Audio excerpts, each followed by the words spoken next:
Systems are green. Copy that. The view of the moon is breathtaking. Confirmed. Earth looks incredible from here. Thrusters firing for orbital insertion. Hold on. Thrusters engaged.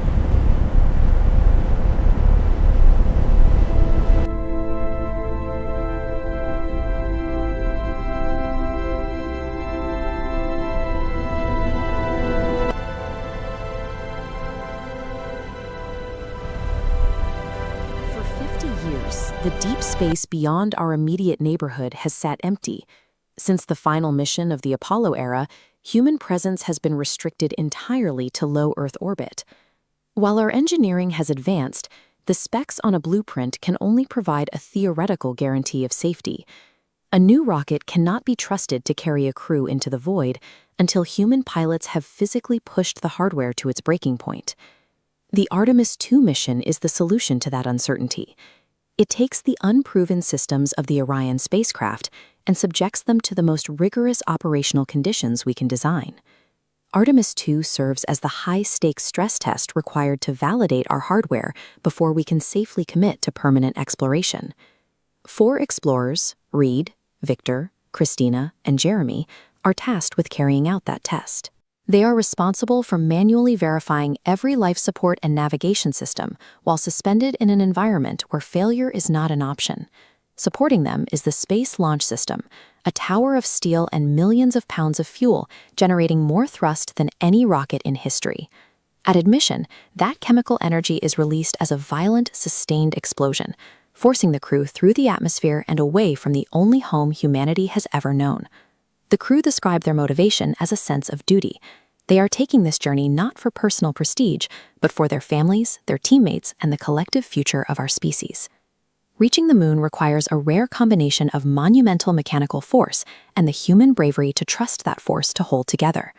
Once in orbit, the crew performs the translunar injection. This engine burn provides the speed needed to break free of Earth's gravity. As the engine cuts out, the spacecraft drifts into the vacuum, crossing the threshold where Earth's influence fades. Staring out the hatch, the crew sees a vibrant, swirling marble of blue and white, suspended over the jagged, monochrome gray of the lunar surface.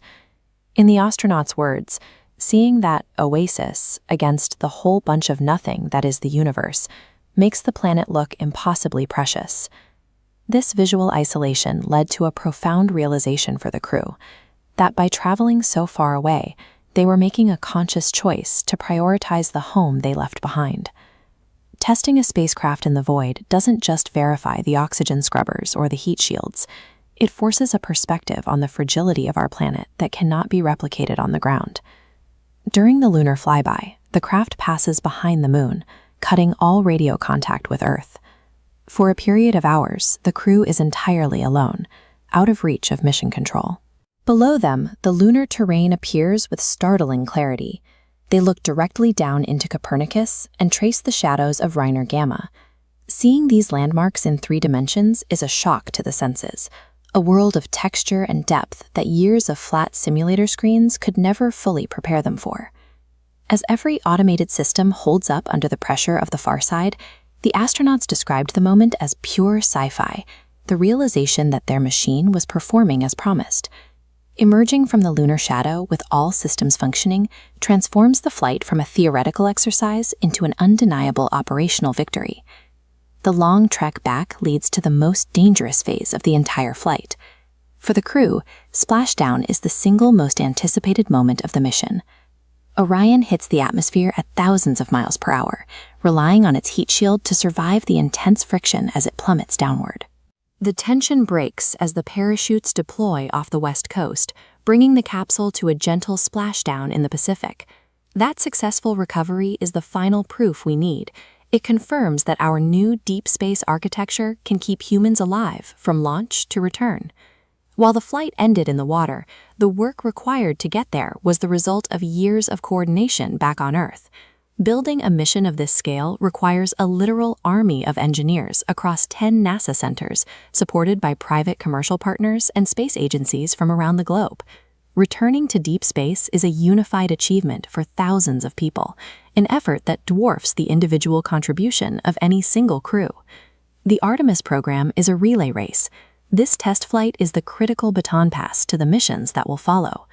The goal is not to hold on to this record, but to challenge the next generation of explorers to break it as they venture further into the solar system. Ultimately, we explore to lift each other up and build a future together that would be impossible for any one nation to achieve alone. Because Artemis 2 confirmed our systems are ready for the rigors of deep space, the path is now officially clear for a permanent human presence among the stars.